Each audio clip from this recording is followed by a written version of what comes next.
ఈ మాట మనం బాగా గుర్తుపెట్టుకుందాం. కలిగి ఉన్నది ఏది? అందరూ చెప్తాం మాట. కలిగి ఉన్నది ఏది? ఆయన లేకుండా కలుగలేదు. ఆయనలో జీవముండెను, ఆ జీవము మనుషులకు వెలుగై ఉండెను. దేవునికి స్తోత్రం, హల్లెలూయా. కలిగి ఉన్నది ఏది ఆయన లేకుండా కలిగలేదు. నీ లోపలికి లేక నీ ఇంట్లోకి నీ యొక్క పరిస్థితుల్లోనికి ఏదైనా వస్తుంది అంటే దేవుడు అనుమతిస్తేనే వస్తుంది. అది ఆశీర్వాదమైనా లేక ఏదైనా అనే సంగతి మనం గుర్తుపెట్టుకోవాలి. ఎందుకంటే దేవుడు కొంతమందిని పరీక్షిస్తాడు, కొంతమందిని బలపరుస్తాడు, కొంతమందిని కార్యం ద్వారా చూస్తాడు. దేవునికి స్తోత్రం, హల్లెలూయా.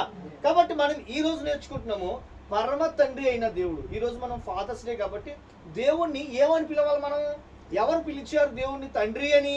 మొట్టమొదటిగా పిలిచిన వాళ్ళు కావాలి కదా మనకి బైబిల్ గ్రంథంలో. ఉదయం